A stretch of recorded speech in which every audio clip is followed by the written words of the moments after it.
మొత్తం పాస్ అవుతారు. వచ్చిన మీద ఉన్నారు సమయం మనం పాస్ అవుతాం. అందరం చెప్పాలి పాస్ అవుతాం.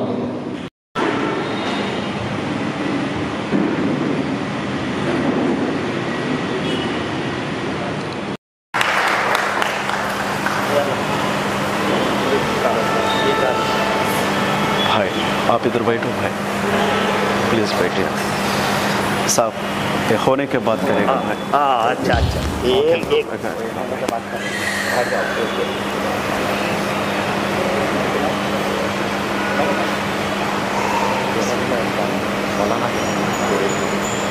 प्लीज़ भाई आप बैठिए भाई। भाई भाई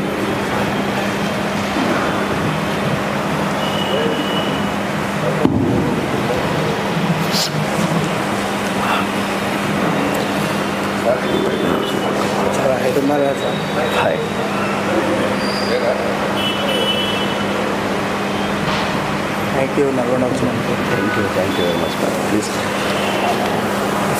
भाई। ప్రభు అయిన యేసుక్రీస్తు వారి పరిశుద్ధమైన నామం పేరిట దేవుని సన్నిధిలో ఉన్న మీ అందరికీ హృదయపూర్వకమైన వందనాలు. నన్ను ప్రేమించి ఇక్కడికి వచ్చిన ముస్లిం సహోదరులకు సలాం అలైకుం.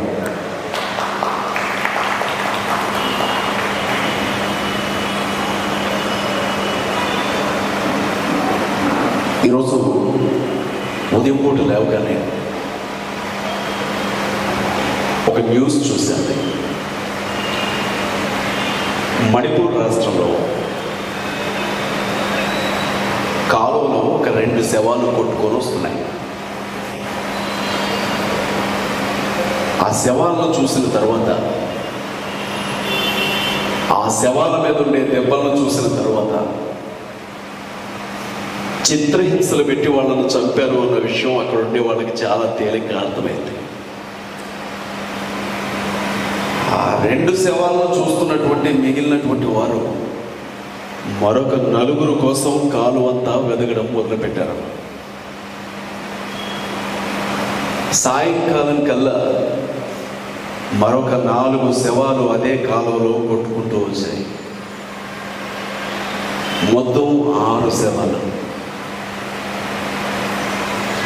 యేసుక్రీస్తు ప్రభువు నమ్ముకున్నందుకు నిర్దాక్షిణ్యంగా చంపి కాలువలో పడేస్తే ఆ శవాలను చూసిన తర్వాత ఏం చేయాలో తెలియని ప్రజలు ముఖ్యమంత్రి ఇంటిని ముట్టడించారు. ఈరోజు మంత్రుల ఇళ్ల చుట్టూ నిరసనలు తెలియజేస్తున్నారు, ఎమ్మెల్యేల ఇళ్ల చుట్టూ నిరసనలు తెలియజేస్తున్నారు, అధికారుల ఇళ్ల చుట్టూ నిరసనలు తెలియజేస్తున్నారు. సరిగ్గా ఇప్పటికీ 15 రోజుల క్రితం సిఆర్పిఎఫ్ జవాన్లు మణిపూర్లో జరుగుతున్నటువంటి గొడవల గురించి భద్రత కోసం, కాపుదల కోసం వెళ్ళి అక్కడ జరిగిన హింసలో ఒక 10 మంది కుకీ యువకులను, అంటే క్రైస్తవ యువకులను కాల్చి చంపారు. 10 మంది చనిపోయారు. చనిపోయిన ఆ 10 మంది శవాలకు ఇంతవరకు పోస్ట్ మార్టం చేయలేదు. ఏమైందో తెలియదు. నిన్న పోస్ట్ మార్టం చేసిన తర్వాత మణిపూర్ రాజధాని ఇంపాల్ దగ్గరికి విమానంలో ఆ శవాలను తరలిస్తే, దయచేసి మా బిడ్డల శవాలను మాకు అప్పగించండి అని అక్కడ ఆడబిడ్డలు కూర్చొని ఏడుస్తున్నారు.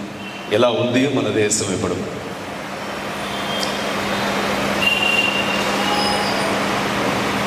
నేను వచ్చినప్పుడు చాలా చక్కని పాట పిల్లలు పాడుతున్నారు. సంతోషంగా మీరు వింటుంటే నా మనసుకు చాలా సంతోషం అనిపించింది, కొంత బాధ అనిపించింది. ఎందుకంటే అస్సాం రాష్ట్రంలో క్రైస్తవులు ఎవరూ కూడా స్వస్థతల కోసం ప్రార్థన చేయడానికి వీలు లేకుండా మంత్రివర్గం ఒక బిల్లుని తీసుకొని వచ్చి ఆమోదించింది.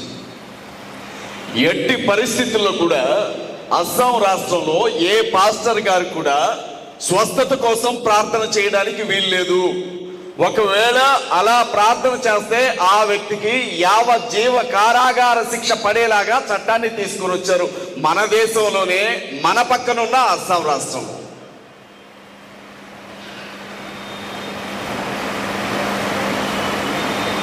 ఉత్తరప్రదేశ్ రాష్ట్రంలో సుమారు 750 మంది పాస్టర్లు 4 నెలల వ్యవధిలో అరెస్ట్ చేయబడ్డారు. కారణం వాళ్ళ చేతుల్లో బైబిల్ ఉంది అని. పోలీసులు, నాకు బాగా జ్ఞాపకం అండి, నక్సల్స్ గ్రామాల్లోనికి వచ్చారేమో నా అనుమానంతో ఇంటింటికి వెళ్ళి తలుపులు కొట్టి నక్సలైట్లు ఎవరైనా మీ ఇంట్లో ఉన్నారా అని చెక్ చేసి వెళ్ళేవాళ్ళు కదా. అలాగే క్రైస్తవుల ఇళ్ళు చెక్ చేస్తున్నారు, మీ ఇంట్లో పాస్టర్ ఉన్నాడా, ఆ పాస్టర్ చేతిలో బైబిల్ ఉందా. అలా దొరికితే అతన్ని అరెస్ట్ చేసి గ్యాంగ్స్టర్ల మీద పెట్టిన కేసులు నమోదు చేస్తున్నారు ఉత్తరప్రదేశ్లో. మత మార్పిడి నిరోధక బిల్లు అనే ఒక చట్టాన్ని తీసుకొని వచ్చారు. దాని ప్రకారంగా ఏ వ్యక్తి అయినా మరొక వ్యక్తికి యేసు క్రీస్తు ప్రభువు గురించిన సువార్తను ప్రకటిస్తే అది యావజ్జీవ కారాగార శిక్ష పడేంత నేరం మన పక్కనే ఉండే ఉత్తరప్రదేశ్లో.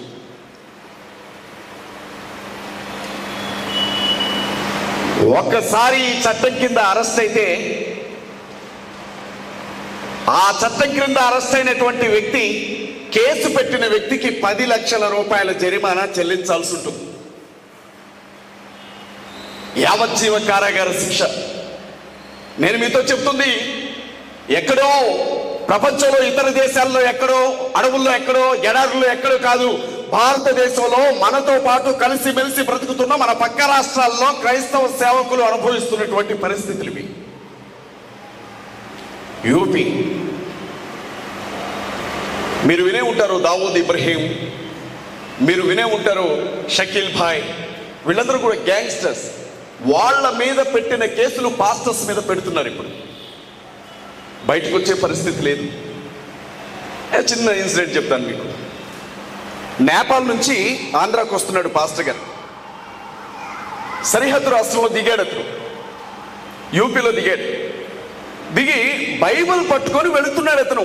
దిగిన స్థలం నుంచి చేతిలో బైబిల్ ఉందన్న ఒకే ఒక్క కారణంతో అతన్ని అరెస్ట్ చేసి తీసుకుని వెళ్ళి జైల్లో వేశారు. దాదాపు హైకోర్టు బెయిలివ్లా, జిల్లా కోర్టు బెయిలివ్లా, సుప్రీంకోర్టు చుట్టూ తిరగంగా సంవత్సరంన్నరకి అతనికి బెయిల్ ఇచ్చింది సుప్రీంకోర్టు. ఇది యూపీ పరిస్థితి.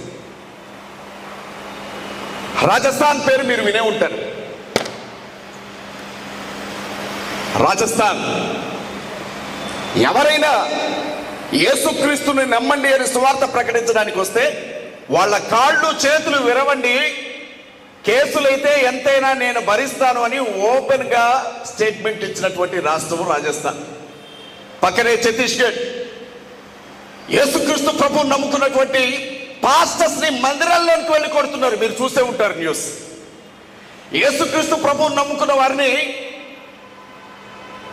గర్వోపసి పేరుతో క్రీస్తును వదిలిపెట్టి వెనక్కి రాకపోతే వాళ్ళ పంట పొలాలు కోసేస్తున్నారు ఛత్తీస్గఢ్ రాష్ట్రం. ఇది ఎంత పిచ్ స్టేజ్కి వెళ్ళిందంటే ఛత్తీస్గఢ్లో గుర్రా అనే ఒక గ్రామం ఉంది. January 1, 2023 January 1 జరిగింది ఇన్సిడెంట్. చర్చిలో ఇలాగే కూర్చొని చక్కగా ఆడపిల్లలు ఆరాధన చేస్తూ ఉంటే కొంతమంది వ్యక్తులు చర్చి లోపలికి వచ్చి ఇద్దరు ఆడబిడ్డల్ని బయటికి తీసుకుని వెళ్ళి వారి ఒంటి మీద ఉండే వస్త్రాలను ఊడదీసి నగ్నంగా వారిని నడి రోడ్ల మీద నడిపించి పేడ నీళ్లు చల్లుకుంటూ తీసుకొని వెళ్ళారు మన పక్కనే ఉండే ఛత్తీస్గఢ్ రాష్ట్రంలో. మణిపూర్ నిన్న కాక మొన్న చూసాం. టీచర్ మా ఇంట్లో ఉందంట, స్కూల్లో పాఠం చెప్పి ఇంటికి వచ్చి కూర్చుందంట. ఆ ఇంట్లోకి వచ్చేసారు డైరెక్ట్గా. ఆ తల్లి ఎక్కడికైనా పారిపోతుందేమోనని చెప్పి మోకాళ్ళ క్రింద బుల్లెట్లతో కాల్చారు ఆవిడ్ని, ఎక్కడికి వెళ్ళిపోయే అవకాశం లేకుండా. ఆవిడ్ని కాల్చి ఒంటి మీద ఉండే వస్త్రాలు లాగేసి ఆవిడ్ని సామూహిక మానభంగం చేసి ముక్కలు ముక్కలుగా ఆవిడ బ్రతుకుండగానే నరికి అదే ఇంట్లో నిప్పు పెట్టి తగలబెట్టారు. ఇది జరిగి 4 రోజులు కూడా కావట్లా.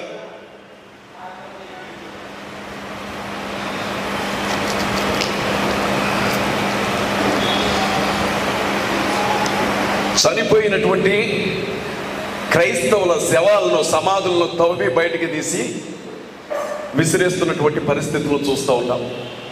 జార్ఖండ్ రాష్ట్రంలో పాస్టర్ నరేంద్ర బిజ్రా చర్చిలో నుంచి బయటకు వస్తూ ఉంటే మెడ నరకడానికి కట్టి విసిరితే చేయడ్డు పెట్టినందుకు చేతి వేళ్లు తెగిపడ్డాయి అతనికి. తమిళనాడు రాష్ట్రంలో పాస్టర్ గారు ఆయన చంపి ప్రార్థనా మందిరంలోనే వేలాడదీశారు.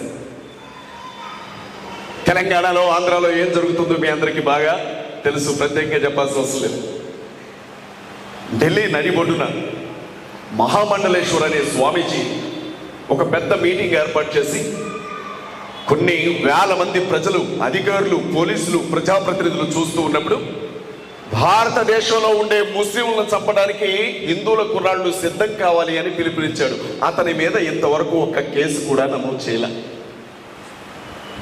మహారాష్ట్ర రాజధాని ముంబైలో మన ఎమ్మెల్యే రాజాసింగ్ క్రైస్తవ యువకుల గురించి, ముస్లిం యువకుల గురించి ఇదే మాట మాట్లాడాడు, చంపడానికి హిందువులు కత్తులు కొనుక్కోండి అని. ఇంతవరకు అతని మీద ఒక కేసు నమోదు చేయాల. ఇది ఎంత దూరం పోయింది అంటే ఎవడో శత్రు దేశం వాడు ఎవడైనా వచ్చి మన మీద పడితే ప్రాణాలకు తెగించి మనం కొట్లాడొచ్చు, వాడు మన శత్రువు, మన దేశానికి శత్రువు అని. కానీ అన్నా అని పిలిచేవాడు, అమ్మ అని పిలిచేవాళ్ళు, చెల్లి అని పిలిచేవాళ్లే కత్తులెత్తితే ఏమైపోవాలి ఆ దేశంలో? మీకు ఒక విషయం చెప్తాను. నేను ఒక పాస్టర్ని మాత్రమే కాదు, నేను ఒక లాయర్ని.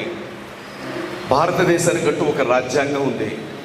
ఈ రాజ్యాంగం ప్రకారంగా ఈ దేశంలో పుట్టి పెరిగిన ప్రతి ఒక్కరికి వారికి నచ్చిన దేవుణ్ణి నమ్ముకొని ప్రకటించుకునే హక్కు ఉంది ఆర్టికల్ 25 ప్రకారంగా.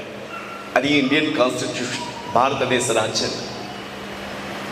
నీకు నచ్చిన మతాన్ని నువ్వు స్వీకరించవచ్చు, నువ్వు స్వీకరించిన మతాన్ని నువ్వు ఎక్కడైనా ప్రచారం చేసుకోవచ్చు. ఇది రాజ్యాంగమే నీకు ఇచ్చే హక్కు. దీనికి పోలీసులు పర్మిషన్ ఇవ్వాల్సిన అవసరం లేదు. కానీ ఇవాళ సువార్త ప్రకటన కోసం క్రైస్తవులు బయటికి వెళ్ళగానే ప్రతి ఒక్కడు అడుగుతున్న మాట, నీకు పర్మిషను ఎవడిచ్చాడు? వీడంటే బుద్ధి లేదు, వీడు అడుగుతాడు. మరి పోలీసులకు తెలియదా రాజ్యాంగమే ఇచ్చింది పర్మిషన్ అని? ఆ విషయం పోలీసులకు తెలియాలి కదా. రెండో విషయం గమనించండి, మనకు మత స్వాతంత్రపు హక్కు ఉంది. మనకు నచ్చిన మతం. నేనున్నానమ్మా, మా నాన్నగారు హిందుత్వానికి సంబంధించిన వారు, యేసుక్రీస్తు ప్రభువుని నమ్ముకున్నారు. యేసుక్రీస్తు ప్రభువుని నమ్ముకుంటే మా నాన్న హిందుత్వంలో ఉండడానికి వీల్లేదని కులంలో నుంచి వెలేశారు. మేమందరం కూడా యేసుక్రీస్తులో పెరిగాం. మేము క్రీస్తులోనే బతికాం, క్రీస్తులోనే పెరిగాం, క్రీస్తులోనే చనిపోతాం. రేపు నాకు నచ్చలేదనుకోండి, నేను వదిలిపెట్టి మళ్ళీ హిందుత్వంలోనికి వెళ్ళిపోతా. ఇది నా వ్యక్తిగతమైన విషయం. దీనికి ప్రభుత్వానికి ఏంటి సంబంధం? మనకు నచ్చిన మతంలో ఉండే హక్కు మనకు రాజ్యాంగం ఇచ్చినప్పుడు నువ్వు కర్ర పట్టుకోనో, కత్తి పట్టుకోనో, తుపాకీ పట్టుకోనో నువ్వు క్రైస్తవ్యంలో ఉండడానికి వీల్లేదు, నువ్వు ఇస్లాంలో ఉండడానికి వీల్లేదు అని చెప్పే హక్కు ఎవరికి మాత్రం ఎవరిచ్చాడు? ఒకప్పుడు పేదరికం గురించి చర్చ జరిగేది దేశంలో, నిరుద్యోగం గురించి చర్చ జరిగేది దేశంలో, రైతన్నల ఆత్మహత్యల గురించి చర్చ జరిగేది దేశంలో, ఇళ్ల స్థలాల గురించి చర్చ జరిగేది దేశంలో, లంచగొండితనం గురించి చర్చ జరిగేది దేశంలో. కానీ ఇప్పుడు కేవలం మతం గురించి మాత్రమే మాట్లాడుతున్నారు. మీరు గమనించండి. ఎలాంటి పరిస్థితుల్లోనికి వచ్చాము అంటే, ఢిల్లీలో ఒక తల్లి ముస్లిం సహోదరి, బాగా ఆకలేస్తోంది ఆవిడికి.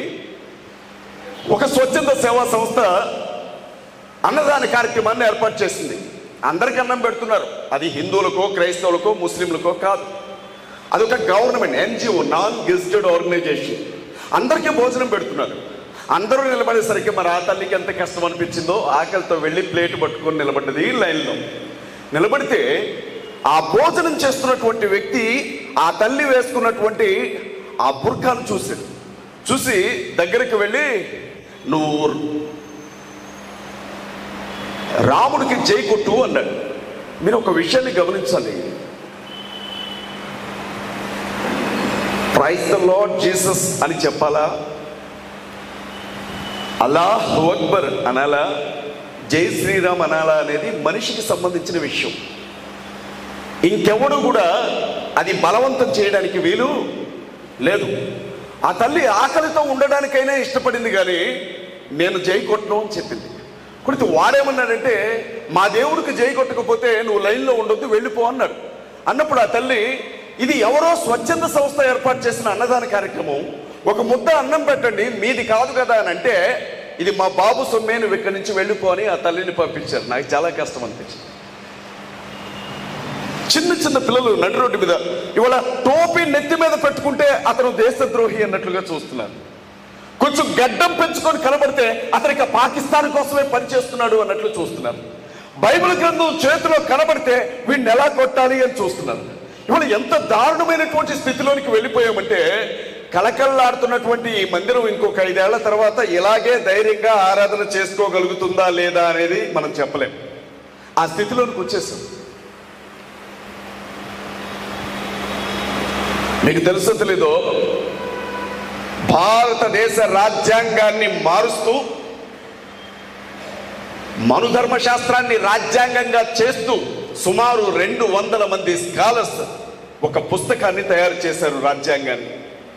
ఈ విషయం మీతో ఎందుకు చెప్తున్నానంటే, ఇండియన్ కాన్స్టిట్యూషన్, భారత రాజ్యాంగాన్ని మార్చాలి అన్న మాట వినబడితేనే అతన్ని అరెస్ట్ చేస్తారు.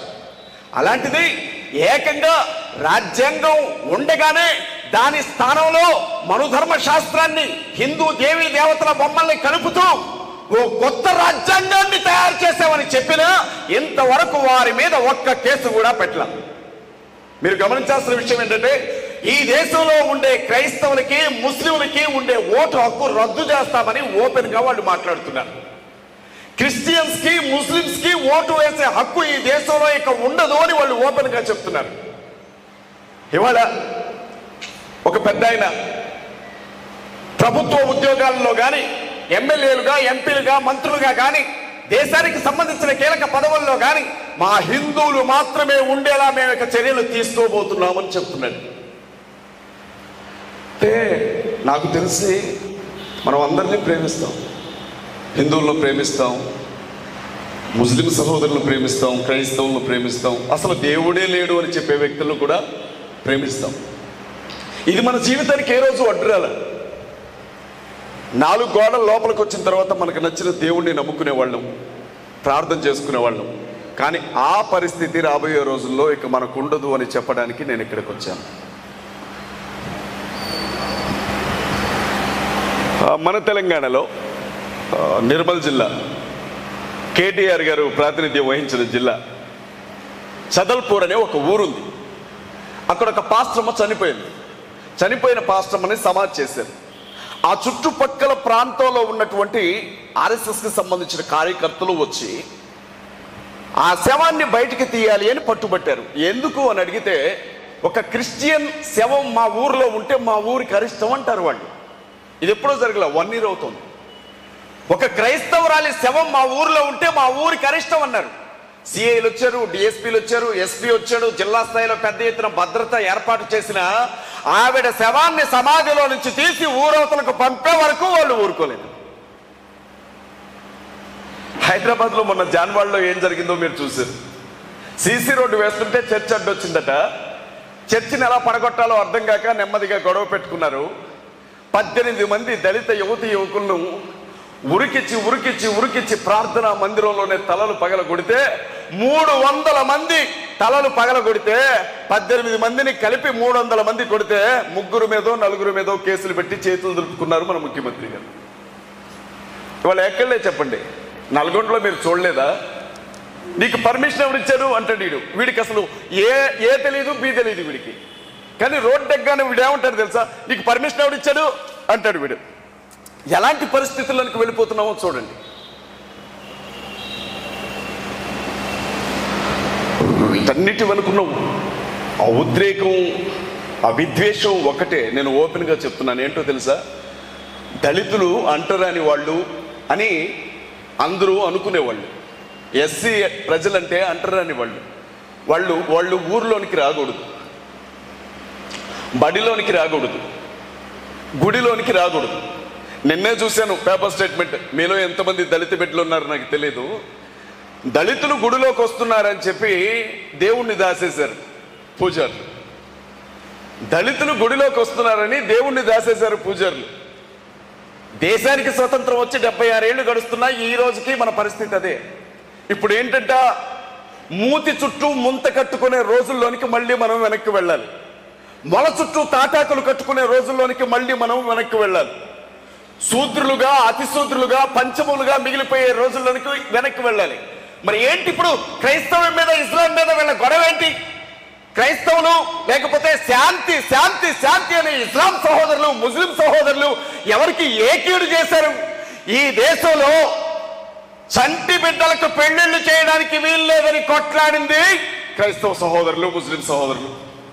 ఈ దేశంలో భర్త చనిపోతే బతికున్న భార్యని భర్తతో కలిపి తగలబెట్టడానికి వీలు లేదు అని సతీసాగమనం అనే దురాచారానికి వ్యతిరేకంగా పోరాడింది క్రైస్తవులు, ముస్లిం సహోదరులు కాదా? మీరు చదువుకోవడానికి వీల్లేదని వేదాలు వింటే చెవుల్లో సీసాలు పోసి, వేదాలు చదివితే నోట్లో నాలుకలు కోసి, తపస్సు చేసిన వ్యక్తి తలలను నరికితే వారికి చదువును పరిచయం చేసింది క్రైస్తవులు, ముస్లింలు. వారికి విద్యను అందించింది, వారికి వైద్యాన్ని అందించింది క్రైస్తవులు, ముస్లింస్ కాదా? ఇవాళ భారతదేశంలో ఉన్న క్రిస్టియన్ మిషనరీ స్కూల్ కావచ్చు, ముస్లిం మిషనరీ స్కూల్స్ కావచ్చు, ఎక్కడున్నాయి? చదువు నేర్పి, బట్ట కట్టుకోవడం నేర్పి, మాట్లాడడం నేర్పి, బతకడం నేర్పిన క్రైస్తవులు, ముస్లింలు అంటే మరి వాళ్ళ మన అన్నదమ్ములకి ఎందుకు నచ్చట్లేదంటే, ఊరవతల దేనికి పనికిరాని వారుగా బతికిన ఈ దళితులు ఇవాళ యేసుక్రీస్తు ప్రభు బైబిల్ చేతు పట్టుకొని మాకు వాక్యం చెప్పడానికి మళ్ళీ మా ఊర్లోకి వస్తున్నారన్న కోపం. తెల్ల బట్టలు కట్టుకుంటారా? కోపం. మంచి బట్టలు కట్టుకుంటారా? కోపం. మీరు ఇంగ్లీష్లో మాట్లాడతారా? కోపం. నాకు తెలిసి దళితులు మాట్లాడినంత పాష్గా ఇంగ్లీష్ మాట్లాడడం ఇంకెవడి వల్ల కాదు అని నేను చెప్తాను. భారతదేశంలో అత్యద్భుతంగా మాట్లాడగలరు ఇంగ్లీష్ని. ఇవాళ మళ్ళీ అంటే మేమేమన్నాం, మీరు అంటరాని వాళ్ళు, మీరు దేనికి పనికిరాని వాళ్ళు, మిమ్మల్ని ముట్టుకోకూడదు, మీరు చదువుకోకూడదు అని మేము చెప్తే ఈ క్రైస్తవులు, ముస్లింలు ఏమంటున్నారు? మీరు చదువుకోండి, మీరు బాగుపడండి, మీరు విద్య నేర్చుకోండి, మీరు వైద్యం చేయండి, మీరు చక్కగా బతకండి అని వీళ్ళు అంటుంటే మరి మేమేమైపోవాలా అన్న కోపంతో జరుపుతున్న దాడులే ఈ దాడులన్నీ. దీని వెనక ఇంకే కుట్ర లేదు, ఇదే కుట్ర. మీకు తెలుసో తెలియదో, రాబోయే రోజుల్లో నేను చెప్తున్నాను ఓపెన్గా, మీరు రాసి పెట్టుకోండి. తప్పనిసరిగా పోలీస్ మిత్రులు సివిల్ డ్రెస్లో ఎవరో ఒకరైనా వచ్చే ఉంటారు. ఇంటెలిజెన్స్ మిత్రులు కూడా ఎవరో ఒకరు అజయ్ బాబు ఏం మాట్లాడుతున్నాడని వినడానికి వచ్చే ఉంటారు. నేనేమంటున్నానంటే, భారతదేశం హిందువులు, ముస్లింలు, క్రైస్తవులు, దళితులు అందరూ కలిసి మెలిసి బ్రతికే దేశం. ఇక్కడ ఎలా ఉంటేనే ఈ దేశం బాగుంటుంది. కాదు కూడదు, ఇది కేవలం హిందువుల దేశం, ఇక్కడ హిందుస్థాన్, ఇక్కడ ఎవడు ఉండడానికి వీల్లేదు అని అంటే మరి ఇక్కడే పుట్టి, ఇక్కడే పెరిగి, ఇక్కడే బతికి, ఇక్కడే చచ్చే మేమంతా ఏమైపోవాలి? నేను ఇందాక వచ్చేటప్పుడు ఒక వీడియో చూశాను. రాధా మనోహర్ దాస్ అతని పేరు. అతను ఏమంటున్నాడంటే, మీ పేరు క్రైస్తవుల పేరు పెట్టుకోవడం చేత కదా మీకు, మీ బైబిల్లో ఒక పేరు పెట్టుకోలేరు, మీ ఖురాన్లో ఒక పేరు పెట్టుకోలేరు, మా హిందువుల పేర్లు కావాలి, మీకు చీవుని ఎత్తులు ఉంటే మా హిందువులు పెట్టుకునే పేర్లు మీరు పెట్టుకోకండి అన్నాడు. నేనేమన్నానంటే వెంటనే కౌంటర్ ఇచ్చాను. నేనేమన్నానంటే, కౌంటర్ ఇవ్వగలను, కొట్టలేం కదా, ఎక్కడో ఉంటాడు, గదిలో కూర్చొని ఉంటాడు, దగ్గరికి అయితే వెళ్ళాం కదా. నేనేమన్నానంటే, అరే నాయన, నిజంగా నువ్వు దేశభక్తుడివి. నీకెంత దేశభక్తి అంటే మాకు సంబంధించిన ప్రొడక్ట్ పేరు మీరు వాడకూడదు అంటున్నావుగా. నీకు నిజంగా అంత దేశభక్తి ఉంటే క్రైస్తవులు ముస్లింలు కనిపెట్టిన ఏ వస్తువును కూడా నువ్వు వాడుకో. సెల్ ఫోన్ అది మీరు కనిపెట్టింది కాదు, దయచేసి దాన్ని మీరు వాడొద్దు. కంప్యూటర్ అది మీరు కనిపెట్టింది కాదు, దయచేసి మీరు దాన్ని వాడొద్దు. యూట్యూబ్ అది మీరు కనిపెట్టింది కాదు, దయచేసి మీరు దాన్ని వాడొద్దు. పెట్రోల్ డీజిల్ అవి ముస్లిం సహోదరుల దగ్గర నుంచి ఇరాక్ ప్రాంతాల నుంచి ఇక్కడికి తరలి వస్తున్నటువంటి ముడిసరుకు. మీరు దయచేసి ఎడ్ల బండ్ల మీద తిరగండి. జీన్ ప్యాంట్ టీషర్ట్ అవి వేసుకునే హక్కు మాది. గోసి పెట్టుకొని పిలక పట్టుకొని కమండలం తీసుకొని కాషాయం కట్టుకొని తిరగండి, అవి మీవి. ఇంగ్లీష్ ఆ భాష మాది. అది క్రైస్తవులకి ముస్లింలకి సంబంధించిన భాష. ఇవాళ పీజీలు పిహెచ్డీలు మళ్ళీ తెలుగు మీడియం స్కూళ్ళలో కుదరదండి, ఇంగ్లీష్ మీడియమే కావాలా, ఇంగ్లీష్ చదువులే కావాలా. ఇంత దేశభక్తున్నోడికి మరి అదెందుకు? ఆ సర్టిఫికెట్స్ అన్ని కూడా రోడ్ల మీదకి తీసుకొచ్చి తగలబెట్టండి. విమానాలు అది కనిపెట్టింది క్రైస్తవుడు. రైళ్లు, బస్సులు, కార్లు, మోటార్ సైకిల్స్, చివరికి ఈ రోజు మీరు రాసుకున్న మీ మత గ్రంథాలను ముద్రించిన ముద్ర యంత్రాన్ని కూడా క్రైస్తవులే కనిపెట్టారు. ఇవన్నీ మావి. మరి చీము నెత్తురు ఉన్నప్పుడు ఎంత జాగ్రత్తగా ఉండాలా? ఇవి వాడకూడదు కదా. వాస్తవమా కాదా? వాస్తవమా కాదా? రెండో ప్రశ్న నన్ను అడిగారు, మాట్లాడచ్చా? Can I speak? అమ్మ నేను చెప్పొచ్చా? నన్ను అడిగిన మాట మీ అందరూ వింటున్న మాట. ఈ దేశం హిందూ దేశం. ఇక్కడ క్రైస్తవులైనా ముస్లింలైనా నోరు మూసుకొని ఉంటే ఉండండి, లేకపోతే అన్నీ మూసుకొని వెళ్ళిపోండి అంటున్నారు. ఇది పెద్ద ఎత్తున జరుగుతున్న చర్చ. ఏ యూట్యూబ్ ఛానల్ చూడండి, ఏ ఛానల్ ఓపెన్ చేయండి, నోటికి ఎంత మాట వస్తే అంత మాట అంటున్నారు యేసుక్రీస్తు ప్రభువుని పట్టుకొని. పరిశుద్ధాత్ముడు గురించి మనం కలలో కూడా వినలేనని మాటలు అంటున్నారు. మహమ్మద్ ప్రవక్త అనుకుంటున్నాను. నేనేమంటానంటే నిజమే, 2000 సంవత్సరాల క్రితం తోమా అనే అపోస్తలుడు ద్వారా మేము యేసుక్రీస్తు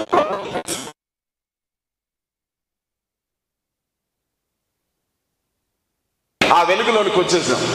చీకటి ఎటు వెళ్ళాలో సంబంధించినటువంటి ఇస్లాం భారతదేశంలో చక్రవర్తుల ద్వారా వచ్చినప్పుడు శాంతి శాంతి శాంతి అనుకుంటూ వారు గుండెలకు అద్దుకున్నటువంటి విధానం నచ్చి మహమ్మద్ ప్రవక్త బోధనలకు ఆకర్షితులై కులం పేరుతో మతం పేరుతో లేని వివక్షను చూసి మంచి కోసం వాళ్ళు దేవుని వైపు వెళ్ళారు. ఇలా మేము మారాం. మరి హిందుత్వం సంగతి ఏంటి? ఇవాళ చాలా మంది అడుగుతున్నారు, మీరు మాది దేశం, మాది హిందూ దేశం, ఇది హిందుస్థాన్, ఇక్కడ ఉండొద్దు, దీనికి ఇండియా అనే పేరు తీసేశారు. తెలుసా మీకు? ఇప్పుడు ఇది ఇండియా అంటే కుదరదు, దీన్ని ఏమనాలా? భారత్ అనాలి. ఇండియా అనేది ఎక్కడికన్నా వెళ్ళి రద్దు చేసింది సెంట్రల్ గవర్నమెంట్.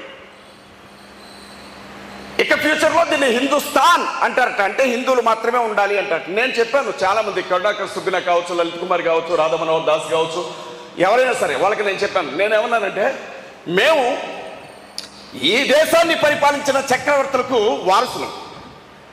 మీరు పెట్టే టార్చర్ తట్టుకోలేక, అది కూడా ఒక అందుకు మంచిదే అయింది, మేము దేవుణ్ణి తెలుసుకున్నాం, ఆయన్ని గుండెలు కట్టుకున్నాం, ఆయన మాకు అన్ని నేర్పించాడు, మా బ్రతుకులను మార్చాడు. మరి మీరు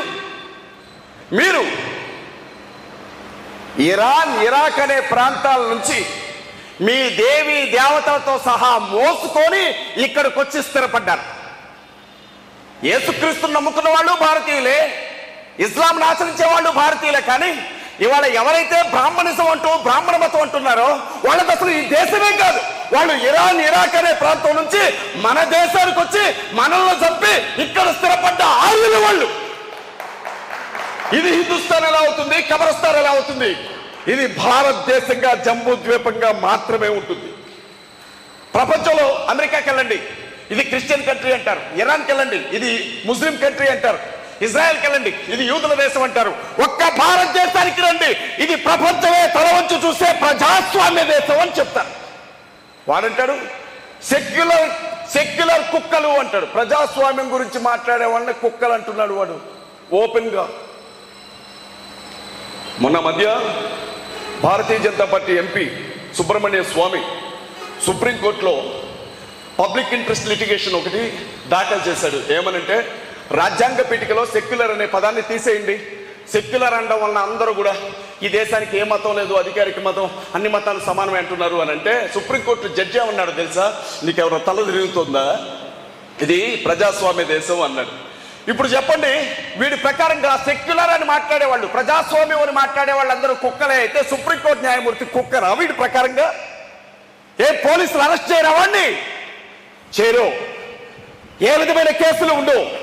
ఇవాళ నేను చెప్తున్నాను క్రిస్టియన్ ఆడబిడ్డల్ని ఒకవైపు మానభంగాలు చేస్తుంటే మరొక వైపు ఢిల్లీ వేదికగా, భారతదేశ రాజధాని ఢిల్లీ వేదికగా భారతదేశంలో ఉండే ముస్లిం ఆడబిడ్డల్ని గ్యాంగ్ రేపులు చేయమని పిలుపునిచ్చింది బీజేపీ పార్టీ మహిళా విభాగం అధ్యక్షురాలు. ఇంతవరకు ఒక్క కేసు కూడా నమోదు చేయలేదు ఆవిడ మీద.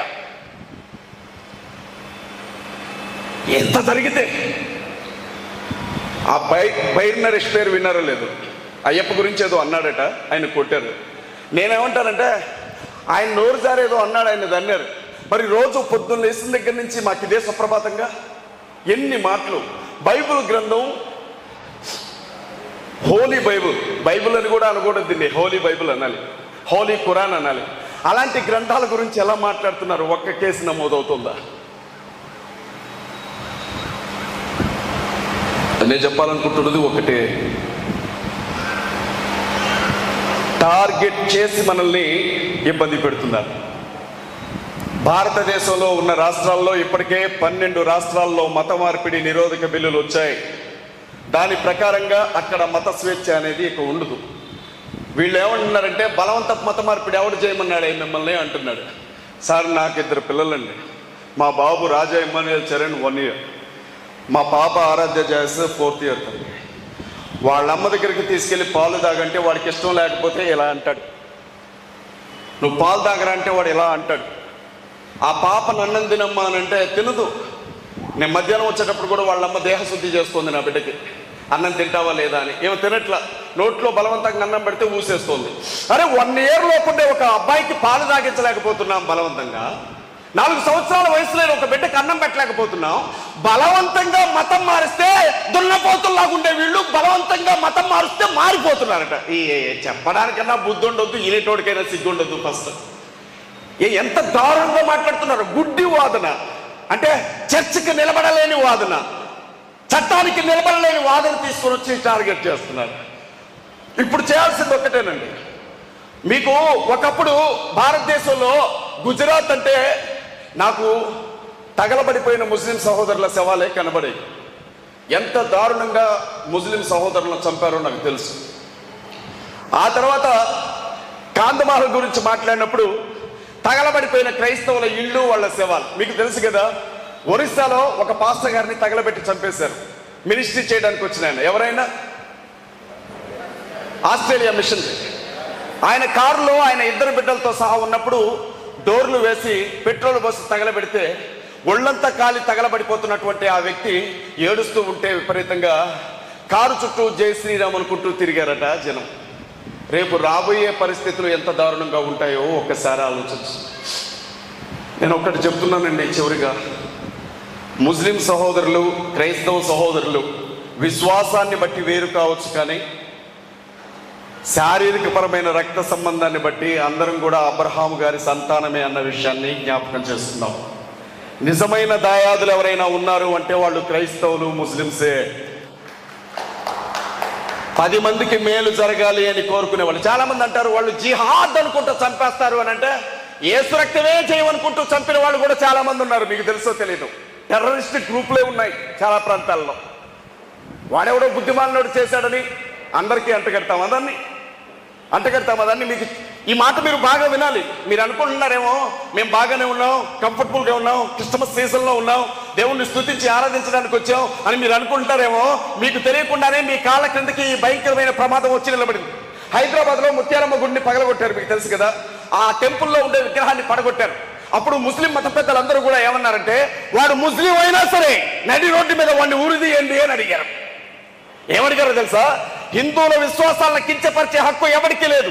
వాడు ముస్లిం అయినా వాడిని అక్కడే ఉరిదీయండి, మీకు చేత కాకపోతే వాడిని మాకివ్వండి, మేము ఉరిదీస్తామని చెప్పారు. అంత ఉన్నతమైనది ఇస్లాం ధర్మం. ఆ తర్వాత వెంటనే చిత్తూరులో వినాయకుడి క్షమించది హనుమంతుడి విగ్రహాన్ని పగలగొట్టారు. పెద్ద ఎత్తున గొడవైంది. ఏంటి కదా అని తెలిస్తే ఇద్దరు పూజారులకు గొడవ వచ్చింది. హనుమాన్ టెంపుల్లో వచ్చే కానుకల గురించి ఇద్దరు పూజారులకి గొడవ వచ్చి, ఈ పూజారి ఏ గుళ్ళో ఉన్నాడో ఆ గుళ్ళో బాంబు పెట్టి లేపేశాడు ఇంకో పూజారి. పోలీసులు వచ్చి చెప్పింది ఏంటంటే పూజారే పడగొట్టారయ్యా ఈ గుడిని. వెంటనే సదాశివపేట అక్కడ కూడా మా విగ్రహాలు పడగొట్టారన్నారు. పెద్ద ర్యాలీ ధర్నా. పోలీసులు తేల్చింది ఏంటంటే గుడికి గేట్లు లేవు కదా, జంతువులు లోపలికి వచ్చి తలతో అంటే ఆ విగ్రహాలు పడ్డాయని చెప్పారు. ఇవాళ ఎక్కడో ఏదో చిన్న ఇన్సిడెంట్ జరిగితే దాన్ని పట్టుకొని క్రైస్తవుల్ని ముస్లింస్ని చిత్రహింసలు పెట్టాలనుకోవడం న్యాయం కాదు. ఇవాళ హిందువుల పక్షాన మాట్లాడడానికి బీజేపీ ఉంది, హిందువుల పక్షాన మాట్లాడడానికి ఆర్ఎస్ఎస్ ఉంది, హిందువుల పక్షాన మాట్లాడడానికి విశ్వ హిందూ పరిషత్ బజరంగ దళాలు ఉన్నాయి. హిందువులకు ఏదైనా కష్టం వస్తే మాట్లాడడానికి వాళ్ళ ప్రభుత్వాలు ఉన్నాయి. దేశ ప్రధానమంత్రి ఒక హిందువు, దేశ రాష్ట్రపతి ఒక హిందువు, రాష్ట్రాలకు ముఖ్యమంత్రులు హిందువులు, ఎస్పీలుగా ఎమ్మెల్యేలుగా ఎంపీలుగా ఉన్నవాళ్ళు హిందువులు, ఈవెన్ దేశ సైన్యంలో కూడా అగ్నివీరి పేరుతో ఇవాళ హిందువులే ఉన్నారు. తినడానికి కూడా చాలని ఏళ్ల మీద లెక్కేసే మన క్రైస్తవుల వల్ల ముస్లింల వల్ల హిందువులకు నష్టం కలిగిందని వాళ్ళు అంటున్నారు, వీళ్ళు నమ్ముతున్నారు. చూడండి, ముస్లిం అబ్బాయి హిందూ అమ్మాయిని పెళ్లి చేసుకుంటే లవ్ జిహాద్ అన్నారు. నిన్న లోక్సభ డిప్యూటీ స్పీకర్ ఎవరండి ఆయన, లోక్సభకి అంటే పార్లమెంట్కి సంబంధించిన సభ, లోక్సభ డిప్యూటీ స్పీకర్ గారి కూతురు ఒక ముస్లింని పెళ్లి చేసుకుంది లవ్ చేసి. మరి అది లవ్ జిహాద్ కాదా? దాన్ని ఏమంటారు? దాన్ని మాకు ఎందుకంటే మమ్మల్ని గొర్రెలు అంటారు కాబట్టి మేము గొర్రెల్లాగానే ఉంటాం. మేము గొర్రెలు అండి బాబు, అంతే. మేము గొర్రెలు, మేము పావురాలమండి. మరి పాములు ఎవరండి? యేసుక్రీస్తు ప్రభు చెప్పాడుగా పాములాగా తెలివి కలిగి ఉండండి అని. మీకు ఎప్పుడైనా పాము ఎదురైందా? అది మీరు దగ్గరికి వెళ్ళగానే ఏం చేస్తుంది? బుస్స కొడుతుందా లేదా? నా జోలికి వస్తే కరుస్తా అని. అదే పాము తెలివి. చప్పిడైతే పారిపోతుంది, ప్రాణం పోయే పరిస్థితి వస్తే ఎదురు తిరుగుతుంది. పాముకుండే తెలివి నీకొద్దా? ఆ తెలివితో మనం ముందుకు వెళ్లాల్సిన సమయం వచ్చింది. రేపు ఇదే కష్టం నీ నల్గొండలో ఇదే చర్చి దగ్గరికి రావచ్చు, రేపు ఇదే కష్టం నీ మసీద్ దగ్గరికి రావచ్చు. ఇస్లాం సహోదరులు, ముస్లిం సహోదరులు, క్రైస్తవ సహోదరులు, ఒకవైపు దళితులు ఇవాళకి కూడా నోట్లో మూత్రం పోస్తున్నారు సార్. వాళ్ళకి ఇవాళకి కూడా నోట్లో మూత్రం పోసి అవమానిస్తున్నారు. ఎంత దీనమైన స్థితిలో ఉన్నామో. మనం కానీ చెయ్యి గలపకపోతే రాబోయే ప్రమాదం చాలా భయంకరమైంది. దాన్ని ఎదుర్కోవడం మన వల్ల కాదు. మనం చేయాల్సింది ఒకటే, భారత రాజ్యాంగం బాగుండాలి, చట్టం అందరికీ చుట్టంలాగే ఉండాలి. అది ఒకరికొకలా, మెడలో సిలువ ఉంటే ఒకలా, నెత్తి మీద టోపీ ఉంటే ఒకలా, గుండెకు పిలకుంటే ఒకలాగా వర్తించకూడదు. పోలీసులు అందరికీ సమానమైనటువంటి న్యాయం చేయాలి. ప్రభుత్వాలు అందరి విషయం మాట్లాడాలి. ప్రపంచం మొత్తం జరిగిన ప్రధానమంత్రి ఇంతవరకు మణిపూర్లో కాలు పెట్టలా. అలాంటి స్థితిలో మనం ఉన్నాము కనుక క్రైస్తవులు, ముస్లింలు, దళితులు అందరం కూడా ఒక్కటే అన్న విషయాన్ని గుర్తించి ముందుకెళ్ళకపోతే వాళ్ళని ఎదుర్కోలేమని తెలియజేయడానికే నేను ఇక్కడికి వచ్చాను. నా మోటివ్ అదే. నేను ఒక చర్చ్ పాస్టర్ని. నాకు అవసరం లేదండి, నాకు 18 సంఘాలు ఉన్నాయి. నేను ఎల్ఎల్బి చేశాను, నాకు ఒక 4 యూట్యూబ్ ఛానల్స్ ఉన్నాయి, నేను ఒక లాయర్ని. చిన్న పిల్లల్ని ఇంట్లో వదిలిపెట్టి మా పాస్టర్ మన మెసేజ్ చెప్పమ్మా అని చెప్పి నేను వచ్చేసాను, సర్వీస్ని కూడా విడిచిపెట్టి. ఎందుకంటే రాబోయే ప్రమాదం ఎంత భయంకరమైందో నేను పసిగట్టాను. ఇది చుట్టుకుంటూ వస్తుంది 4 వైపుల నుంచి మన మీదకి. చిన్నప్పుడు స్కూల్లో ఆడుకునేటప్పుడు అరే పలానా స్కూల్ వాళ్ళందరూ ఒక చోటకి రండి అని పిలిస్తే వాళ్ళందరూ వచ్చేసేవాళ్ళు గేమ్స్ జరిగేటప్పుడు. అలా వాళ్ళు ఏం చేస్తున్నారో తెలుసా? మన హిందువులంతా ఒకవైపు వచ్చేయండి అని పిలుస్తున్నారు. వాళ్ళందరూ వన్ సైడ్కి వెళ్ళి క్రైస్తవుల వైపు, ముస్లింల వైపు శత్రువులు చూసినట్లు చూస్తున్నారు. ఇది దేశానికి క్షేమం కాదు. తప్పనిసరిగా ఏదో ఒక రోజు ఇది నీ దాకా వస్తుంది. తప్పకుండా ఏదో ఒక రోజు ఇది నీ సమస్య కూడా అవుతుంది. అది నీ దగ్గరికి రాకుండా ఆపాలి అని అంటే ఖచ్చితంగా నువ్వు ఎదురు నిలబడాల్సిందే, వేరే దారి లేదు. ఐగుప్తులో ఉండే సైన్యాన్ని దేవుడైన యెహోవా విడిపించలేక మోషేని పంపాడా? ఆహాబు రాజుని, యెజెబెల్ని ఏమీ చేయలేక దేవుడైన యెహోవా ఏలియాని పంపాడా? ఇవాళ మనిషి నిలబడితే దేవుడి కార్యం జరుగుతుంది. మనం బాగుండాలంటే దేశం బాగుండాలి. లేదు వాళ్ళు ఏం చేసినా మేము చచ్చిపోతామంటారా? నిరభ్యంతరంగా చచ్చిపోండి. కానీ మేము మాత్రం ఈ ప్రజాస్వామ్య దేశంలో బ్రతుకున్నంత వరకు భారత రాజ్యాంగాన్ని ఇచ్చిన అంబేద్కర్ గారు చూపించిన దారిలోనే వెళతాం. రాజ్యాంగం మనకిచ్చిన హక్కు సువార్త ప్రకటించడం. రాజ్యాంగం మారితే దాన్ని రద్దు చేస్తారు కనుక దాన్ని కాపాడాలి. ముస్లింల మీద ఎవడైనా చెయ్యి వేయాలి అంటే క్రైస్తవులను దాటే ముస్లింల జోలికి వాడు రావాలి. ముస్లింల మీద ఎవడైనా దాడి చేయాలి అంటే క్రైస్తవులు రక్షలాగా నిలబడాలి. క్రైస్తవుల మీదకి ఎవడైనా రావాలంటే ముస్లింలు కూడా అలాగే రక్షగా నిలబడాలి. రేపు హిందువులకు అన్యాయం జరిగినా మనం అందరం అలాగే కాపాడుకోవాలి. ఇలా లేకపోతే విడిపోతే చెడిపోతే నాశనం అయిపోతాం. బిడ్డల తరం గురించి ఆలోచించండి. చిన్న పిల్లలు ఉన్నారు ఇంట్లో, చిన్న పిల్లలు ఏం కావాలి? నేను ఇంకొక 10 ఏళ్ళు బతుకుతానేమో సార్, రంగేసుకొని వచ్చాను మీ దగ్గరికి. 40 ఏళ్ళు నాకు ఇప్పటికే. మహా అయితే ఇంకో 10 ఏళ్ళు 20 ఏళ్ళు గట్టిగా ఉంటాయి. నా చిన్న పిల్లలు సార్ ఇప్పటికే బయటికి వెళ్తే నన్ను ఎలా చూస్తున్నారంటే టెర్రరిస్ట్ని చూసినట్లు, ఓ దొంగను చూసినట్లు చూస్తున్నారు. నువ్వు పాస్టవా అనగానే నువ్వు పాస్టవా అని చూస్తున్నాడు. నేను ఎవరింట్లో ఏం ఎత్తుకెళ్ళాను నాకు తెలియదు. ఇవాళ మరి ఈ పిల్లలు రేపు ఎలా బ్రతుకుతారు ఈ సొసైటీలో? నువ్వు ఇచ్చే ఆస్తులు తాగి నాశనం చేసుకుంటారు వాళ్ళు. కానీ ఒక మంచి సొసైటీని అప్పగించాల్సిన బాధ్యత మన మీద ఉందమ్మా. CMDF ఇదే క్రిస్టియన్ ముస్లిం దళిత్ డిఫెన్స్ ఫోర్స్, ఆత్మరక్షణ హక్కు. నువ్వెవరి జోలికి వెళ్ళకూడదు. కానీ నిన్ను చంపడానికి ఎవడైనా వస్తే ఎదురు తిరిగి నిన్ను నువ్వు కాపాడుకునే హక్కు నీకు రాజ్యాంగమే ఇచ్చింది. ఎవరైనా 4 వ్యక్తులు నిన్ను చంపడానికి వస్తే నువ్వు చచ్చిపోవాల్సిన అవసరం లేదు. నిన్ను నువ్వు కాపాడుకోవచ్చు, ఎదురు తిరగవచ్చు. అలా జరిగిన గొడవలో వాడి ప్రాణం పోయినా అది కేసులాగా పరిగణించదు కోర్టు. నీ ప్రార్థనా మందిరంలోనికి రావడానికి వాడికి ఎంత ధైర్యం? నీ ఇంట్లో ఆరాధన చేసుకుంటుంటే నీ అనుమతి లేకుండా ఇంట్లోనికి రావడానికి వాడికి ఎంత ధైర్యం? నీ మసీదు లోపలికి రావడానికి వాడికి ఎంత ధైర్యం? వాళ్ళ అయ్యప్ప గురించి మాట్లాడడానికి మనకి ఏ హక్కు లేదు. మన క్రీస్తు గురించి మాట్లాడే హక్కు కూడా వాళ్ళకి లేదు. అడగకపోతే ఈ అరాచకాలకు అడ్డుండదు అన్న విషయాన్ని గుర్తుపెట్టుకోండి. నాకు ఈ అవకాశం ఇచ్చిన ప్రేమ్ గారికి, అలాగే భాయ్ సలాం అలైకుం భాయ్, ఇస్లాం సహోదరులు, ముస్లిం సహోదరులకి, మిత్రులకి, దైవజనులకి ప్రాణం కంటే నేను ఎక్కువగా ప్రేమించే యేసుక్రీస్తు వారి నామం పేట వందనాలు తెలియజేస్తూ మీకు ఒక వ్యక్తిని పరిచయం చేయాలి. మట్టి ప్రసాద్ గారు, తెలంగాణ రాష్ట్రానికి, ప్లీజ్ మట్టి ప్రసాద్ గారు తెలంగాణ రాష్ట్రానికి ఆయన అధ్యక్షులుగా ఉన్నారు CMDFకి. మీకు తెలిసిన వారితో చెప్పండి, ధైర్యంగా మాట్లాడండి. ధైర్యానికి కోపం ఎక్కువ, సింహంలాగా నిలబడింది. నిజాయితీకి సత్యానికి ఉండే ధైర్యం అది. సింహంలాగా మాట్లాడండి. యేసయ్యను గొర్రెపిల్లలాగే కాదు, సింహం అని కూడా గుర్తించండి. ధైర్యంగా నిలబడండి. నాకు ఇచ్చిన అవకాశాన్ని బట్టి మీ అందరికీ కృతజ్ఞతలు తెలియజేసుకుంటూ సెలవు తీసుకుంటున్నాను. మీ అందరికీ నా హృదయపూర్వకమైన వందనాలు. అలాగే మన మధ్యలో మౌలానా యాసిర్ హుసేన్ గారు ఉన్నారు, ముస్లిం మత పెద్ద గారు. వారి ముందుకు వచ్చి కొన్ని మాటలు చెప్తారు.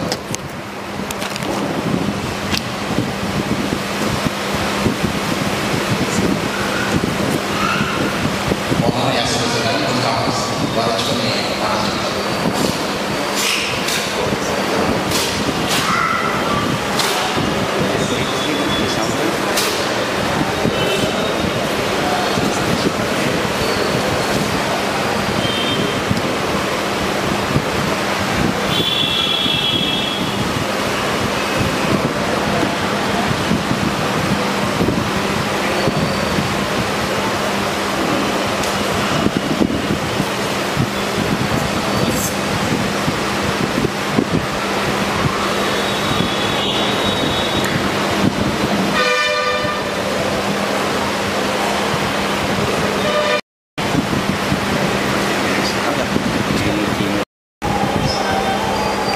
बिस्मिल्लाहिर्रहमानिर्रहीम।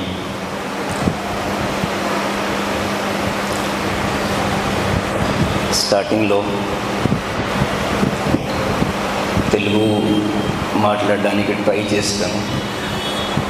నిన్న మా ప్రేమ్ మా బ్రదర్ వచ్చినప్పుడే నేను చెప్పేసిన తెలుగులో కొద్దిగా కంఫర్టబుల్ ఉండను. సో ఎనీ ఎక్స్క్యూజెస్ ఉంటే ఇప్పుడే అడిగేస్తున్నాను.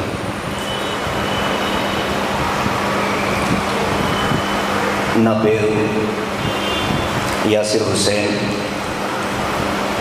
నేను నల్గొండలో రెహమానియా మస్జిద్ ఓల్డ్ సిటీ చౌరస్తా దగ్గర, అందులో నేను ఫ్రైడే ప్రేయర్ చేయిస్తాను. ఖురాన్ మన అజయ్ సార్ హోలీ ఖురాన్ చెప్పారు ఇంతకుముందే బై హార్ట్ చేసుకున్నాను.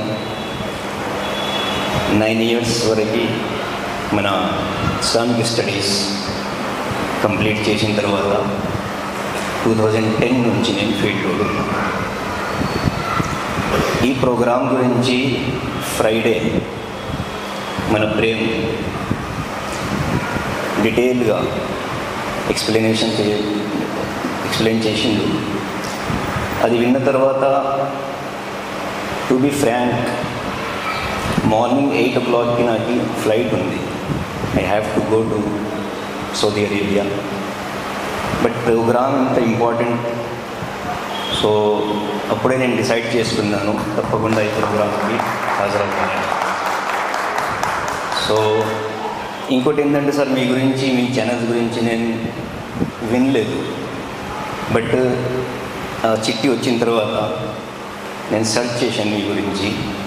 హార్ట్ఫుల్లీ చెప్పాలంటే ఈ 10 yearsలో నేను కలిసిన ఏ యువకుడైనా, ఏ పర్సనాలిటీ అయినా షార్ట్ టైంలో నన్ను ఇన్స్పైర్ చేస్తే మన Ajay Babu sir. So I appreciate your efforts. And ఈ topic Muslim, Christians and Dalit. Sir చెప్పినట్టు యాక్చువల్గా ఇండియన్స్, భారతీయులు, మనం ఈ వర్డ్ మనం వాడుతున్నాం ఇండియా అని, కానీ నెక్స్ట్ జనరేషన్కు ఇది భారతదేశం, భారత్ భారత్ భారత్ అని నేను చెప్పాల్సిందే. ఇది మా బాధ్యత. మనం మూల నివాసి, by birth Indian, by nature Indian. So భారత్ని, మన ఈ కాన్స్టిట్యూషన్ని ప్లస్ ఈ అట్మాస్ఫియర్ని సేవ్ చేయాలంటే మేము, మీరు అందరూ కలిసి ముందుకు రావాల్సింది. We are all human beings. మా బిలీవ్, మీ బిలీవ్ ఒకటే. హ్యూమన్ బీయింగ్స్ మన అందరికీ ఒకే ప్లాట్ఫామ్ మీద తీసుకొచ్చే ఏదైనా రిలేషన్షిప్ ఉంటే అది ఏంటది? Human being, humanity. సో ఈ ప్లాట్ఫామ్ని మన అజయ్ బాబు గారు ఎలా డిజైన్ చేశారో అది చాలా పెద్ద ఎఫర్ట్. ఈ సమయంలో ఇండియాలో, మన భారతదేశంలో ఏ సొసైటీ అయినా సర్వైవ్ చేయాలంటే పక్క వాళ్ళ సపోర్ట్ గురించి ఆలోచించడం మర్చిపోవాలి. మన వాళ్ళున్నారు, వీళ్ళున్నారు, ఆ పొలిటికల్ పార్టీ మనకి, ప్లీజ్ ఇది మనం ఇప్పుడు మర్చిపోవాల్సిందే. మనకి మనమే సపోర్ట్ చేసుకోవాలి పరిస్థితిలో మనం వచ్చేసాం. మనం అంటున్నాను నేను, మనం అంటే ఈ ప్లాట్ఫామ్ మీద వచ్చిన వాళ్ళందరూ కలిసి మనం. So we have to support our selfs. ఇంకోటి ఏంటంటే నేను చెప్పాల్సింది, మన యూత్, ఇక్కడ కూడా చాలామంది యూత్ ఉన్నారు. ప్రేమ్ భాయ్, మీ ఛానల్ ద్వారా, మీ మీడియా పర్సన్స్ ద్వారా మన యూత్కి సేవ్ చేయడానికి మీరేమైనా ప్రోగ్రామ్స్ చేస్తుంటే తప్పకుండా అది ఇంకా ముందుకు తీసుకెళ్ళండి. ఎందుకంటే మన ఫ్యూచరే ఆ యూత్. వాళ్ళు మనకి సపోర్ట్గా నిలబడితే మన సొసైటీ, మన థాట్స్, మన ఈ ప్లాట్ఫామ్ ఇంకా 100 years దాకా ఇట్లనే నిలబడుతుంది. ఏదైనా కావాలంటే మా తరపున, నా తరపున, మన పెద్దలు కూడా, మసీవా అడ్వకేట్ సార్ ఉన్నారు ఇక్కడ, చాలా డైనమిక్ పర్సనాలిటీ నల్గొండలో. యూత్కి ఒక ఐకన్ లాగా నిలబడతాడు. పబ్లిక్ సర్వీస్లో చాలా యాక్టివ్గా పార్టిసిపేట్ అవుతారు సార్. ఆయన ముందు చెప్తున్నాను, మీకేమైనా సపోర్ట్ కావాలంటే, మనకేమైనా సపోర్ట్ కావాలంటే మనం మీతోనే ఉన్నాము. So we should proceed, we have to move on. And Telangana, Andhra ఈ 2 స్టేట్స్ ఫస్ట్ ఆఫ్ ఆల్ మనం ప్లాట్ఫామ్ లాగా తయారు చేసి ఈ ఏరియాలో ఉన్న ముస్లిమ్స్ ప్లస్ మన క్రిస్టియన్స్, దళితులు వీళ్ళందరినీ ఒక మంచి ప్లాట్ఫామ్ మీద తీసుకురావడం మీ ఎఫర్ట్స్ ఉన్నాయి. కానీ ఒక చిన్న సార్, టు బి ఫ్రాంక్, ఇది ఒక non political, non religious programmes. I'm right sir? Non political, non religious programme. So any political party or any political person, he is not allowed at any cost in our programs. I think it is better for us. So secondly ఏంటంటే sir, next programme ఇంకా చాలా పెద్ద అంతులో చేయాలి మీరు. నిన్న కూడా నేను చెప్పిన మా సోదరు వస్తే ఈ ప్రోగ్రామ్ ఒక పెద్ద కమ్యూనిటీ హాల్లో పెడతాం. అందులో ఓపెన్ డిస్కషన్. ఇక్కడ ఏంటంటే సార్, ఈ పవిత్రమైన ఒక ప్లేస్, స్పీడ్గా మాట్లాడనా మనకు కొద్దిగా అది ఉంటుంది. సో ఓపెన్ ప్లేస్ ఉండాలి, ఓపెన్గా మనం మాట్లాడుకోవచ్చు, ఈజీగా మూవ్ అవుదాం. మన అజయ్ బాబు గారు చాలా థ్యాంక్స్, మీరు నల్గొండకు వచ్చారు. నల్గొండలో ఫౌండేషన్ గురించి, మన ఈ ప్లాట్ఫామ్ గురించి మీరు పరిచయం చేయించారు. So I am here with you for any kind of support you should any time take with us, and my whole Muslim community is with you, because ఇది ఒక నాన్ పొలిటికల్ ప్లాట్ఫామ్ కాబట్టి ఎవరికైనా మన ఫ్యూచర్ సేఫ్ కావాలంటే, మన పిల్లల future, ఒక చాలా చిన్న మాట చెప్పారు సార్, మా పిల్లలు వాళ్ళ ఫ్యూచర్, ఆ ఫ్యూచర్ సెక్యూరిటీ గురించి ఏంటి, హూ ఇస్ రెస్పాన్సిబుల్? మనమే రెస్పాన్సిబుల్. చాలా టైం మనం ఖరాబ్ చేసుకున్నాం, చాలా టైం అయిపోయింది. 77 years మనం ఇలాగే ఉన్నాం. There is no chance, there is no change, but chance is there.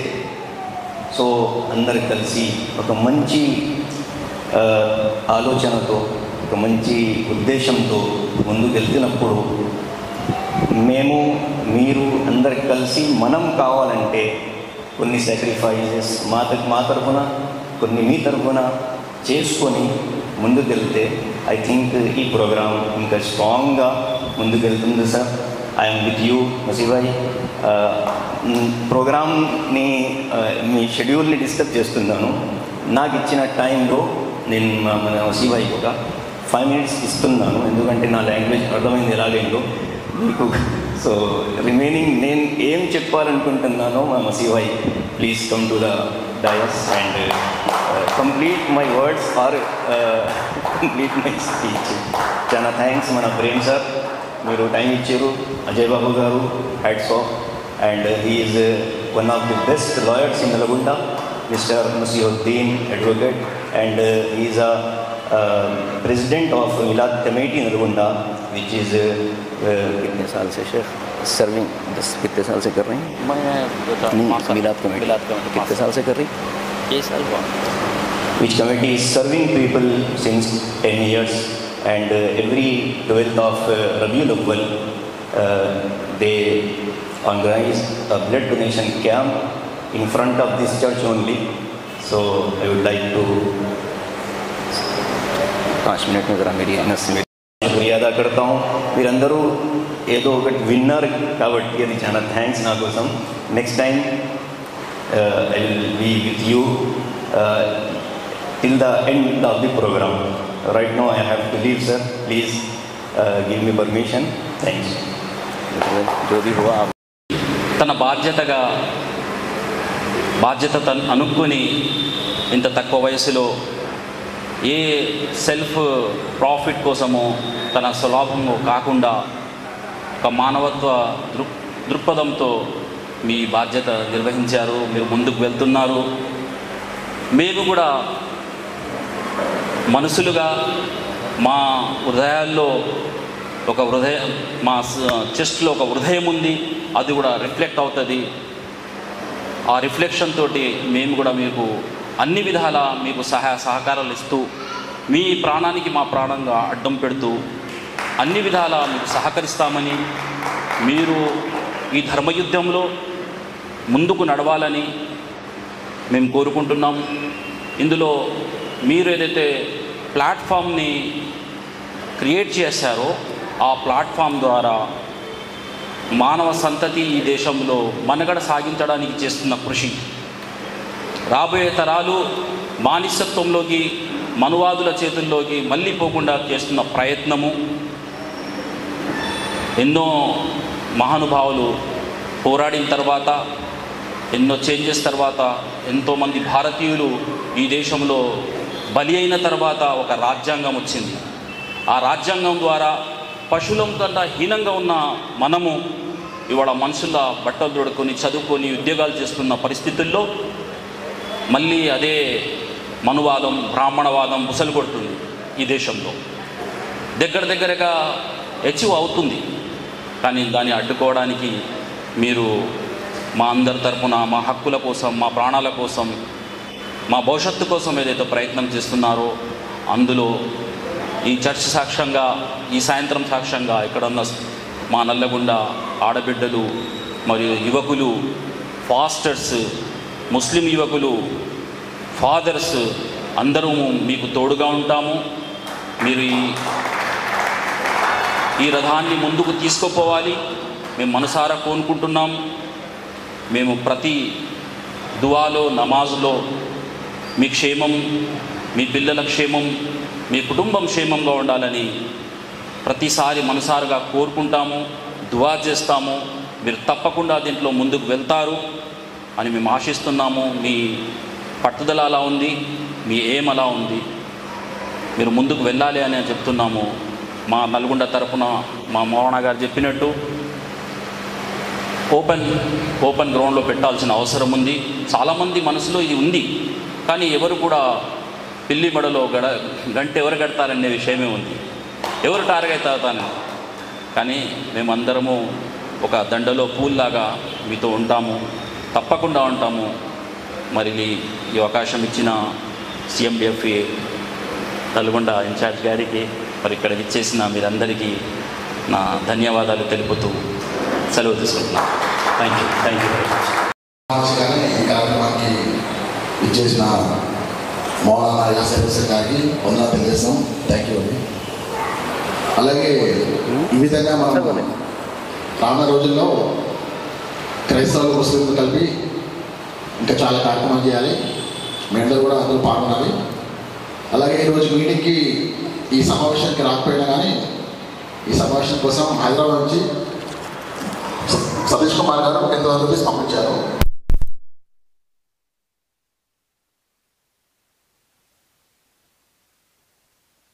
ఈ వాల్ పోస్టర్ చూసిన తర్వాత నాకేం అర్థం కాలే.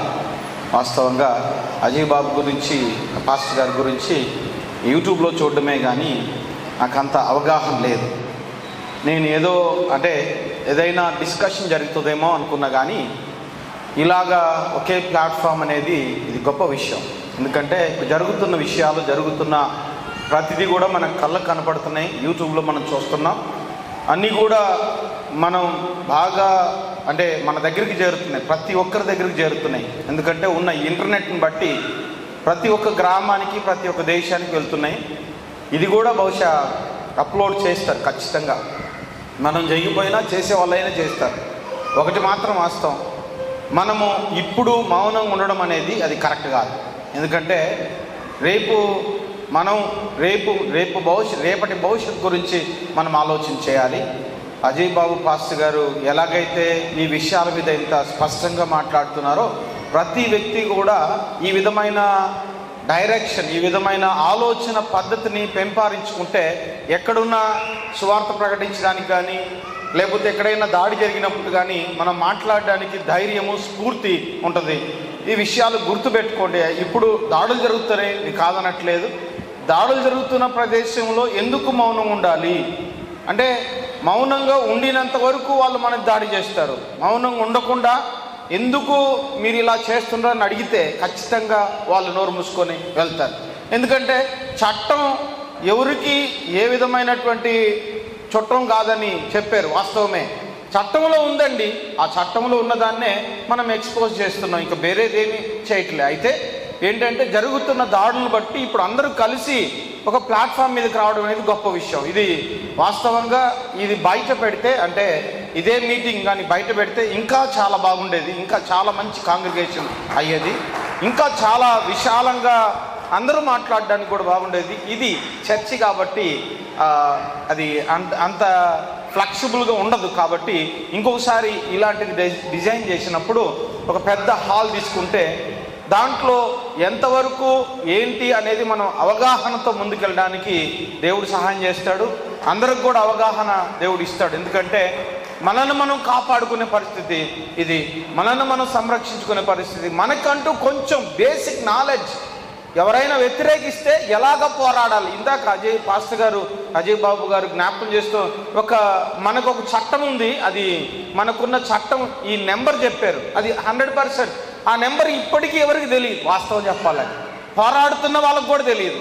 అది ఖచ్చితంగా తెలుసుకుంటే మనం ధైర్యంగా మాట్లాడే ఆ విధానం లోపల నుంచి బయటికి మనకి వస్తుంది. కాబట్టి ఈ విషయాలు ఇంకా చాలా ఉన్నాయి, ఇవే కాదు చాలా ఉన్నాయి.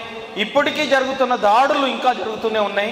అయితే మన దేశము, భారతదేశం ఎటువంటిదంటే అందరికీ సమానమైన హక్కు ఇవ్వడానికే దీనికి ప్రయాసపడరు, కానీ ఒకరి వైపు నడిపించబడ్డానికి భారతదేశము కాదు. కాబట్టి ఈ విషయం అందరికీ హక్కు ఉంది. మనం ఇక్కడ పుట్టాం, ఇక్కడ పెరిగాం, ఇక్కడ ఉద్యోగాలు చేసుకుంటున్నాం, ఇక్కడ పిల్లలు ఉంటున్నారు, ఇక్కడ మనకు కూడా ఒక స్వతంత్రం ఉంది, మనం కూడా మాట్లాడే హక్కు మనకు కూడా ఉంది. కాబట్టి మనకి మనం సంరక్షించుకునే పరిస్థితి వచ్చేసింది. ఇప్పటికైనా మనం నిలబడాల్సిందే. నిలబడకపోతే ఏమిగా దావీదు నిలబడ్డాడు.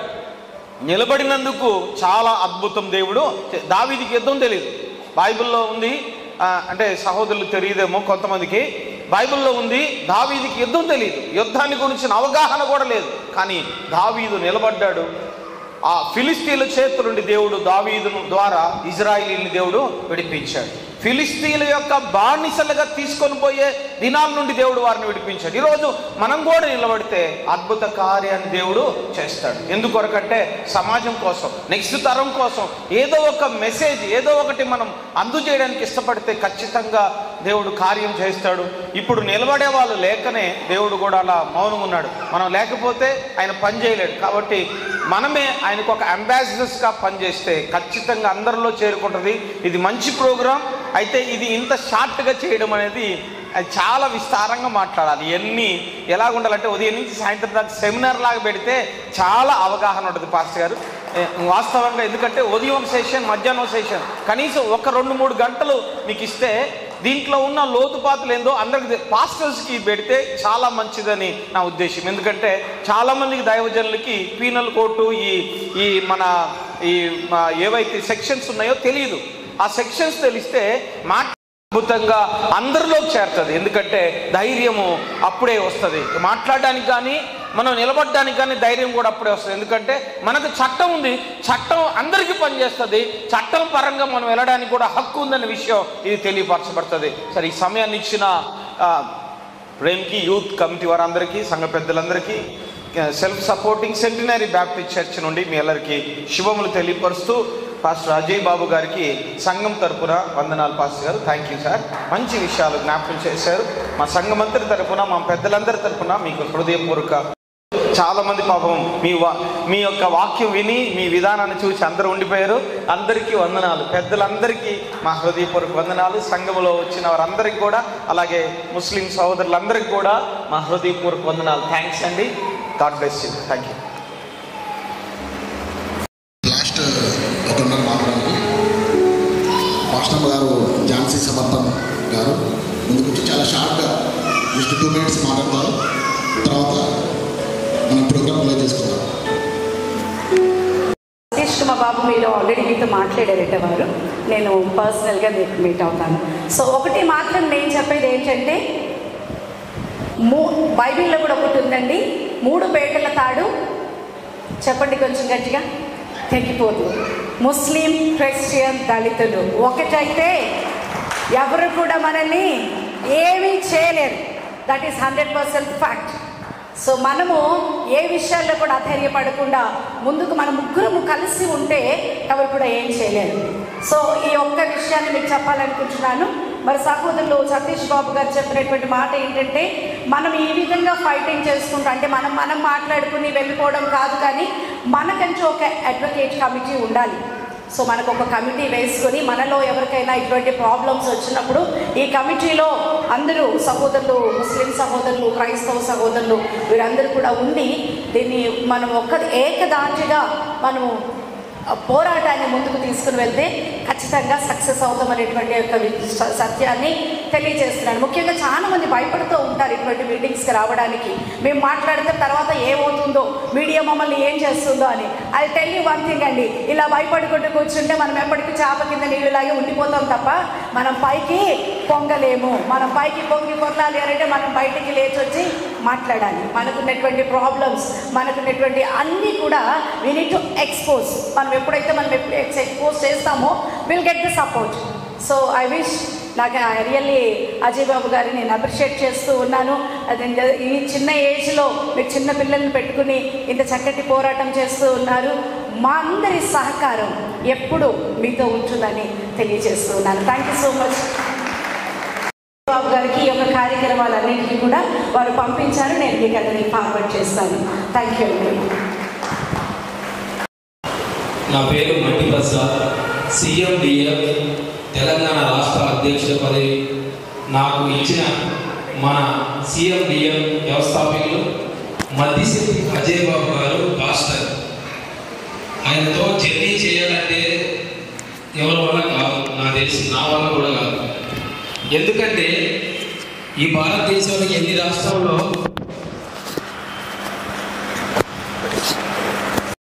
దళితులకు కానీ, సోషల్ మీడియాలో కానీ, వాట్సాప్ గ్రూప్లలో కానీ ఏదన్నా సమస్య వస్తే ఆయన దాకా చేరిందనుకో, అన్నం తినేటున్నా, పక్కన పిల్లగాళ్ళున్నా, పక్కన భార్య ఉన్నా, పక్కన బైబుల్ ఉన్నా పక్కా పెట్టి ఈ సమస్య నాది, ఈ సమస్య నాది, ఈ సమస్యను ప్రపంచానికి తెలియజేయాలి అని ఆయన ఆరాటం ఉంటుంది చూసారా. అప్పుడు మాకు అనిపించింది, అన్నా నువ్వు చాలా రోజులు ఉండాలన్నా, నువ్వు ఇట్లయితే చాలా ఇబ్బంది పడతావు అన్నా అని చెప్పేసి అని మేము అనుకుంటాం.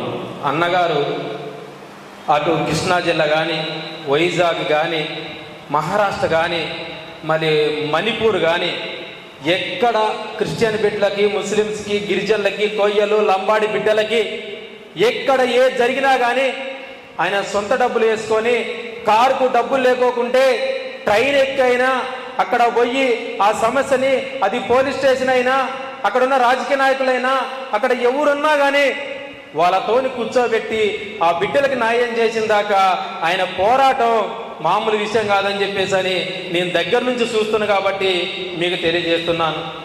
ఎందుకంటే ఈ రోజులలో ఎవరి కుటుంబాలకు వాళ్ళకి నా బిడ్డకి ఎంత సంపాదించాలి, నా కొడుకు ఎంత సంపాదించాలి, యేసు ప్రభు నన్ను దీవిస్తే నీ దేవుడికి ఎంత ఇవ్వాలని చెప్పేసే రోజులలో ఈ సమాజానికి నిన్ను పుట్టినందుకు ఈ సమాజానికి నేనేమి ఇవ్వాలని చెప్పేసి అని ఒక CMDF వ్యవస్థాపకులు మద్దిశెట్టి అజయ్ బాబు పాస్టర్ గారు ఈరోజు కోట్లాది మందిలలో జ్ఞానోదయం ఆయన మాటలు మాట్లాడుతుంటే ఏమంటారు, స్పర్శలేని వాళ్ళు కూడా స్పర్శించేటప్పుడు ఆయన విధానం ఉంటుంది.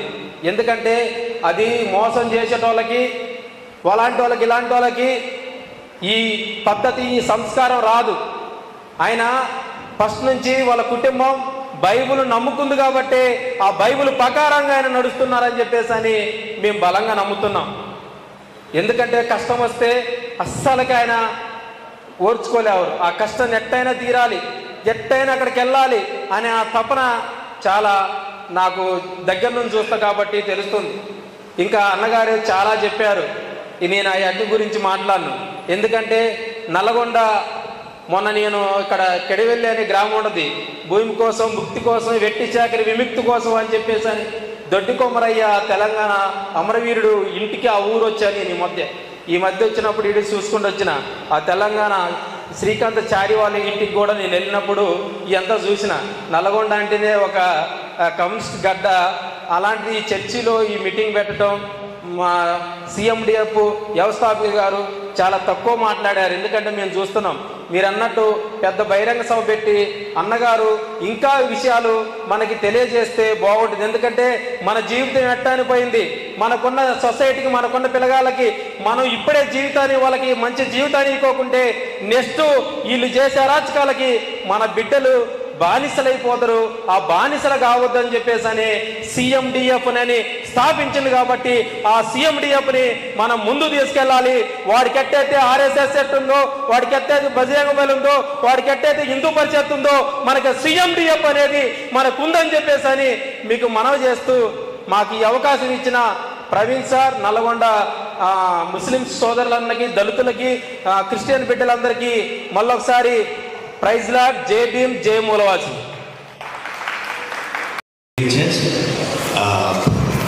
ఫస్ట్ ఆఫ్ ఆల్ మనకి చీఫ్ గెస్ట్గా వచ్చిన స్పీకర్ గారికి, అజయ్ బాబు గారికి మా యూత్ కమిటీ తరఫు నుంచి వందనాలు తెలియజేస్తున్నాను.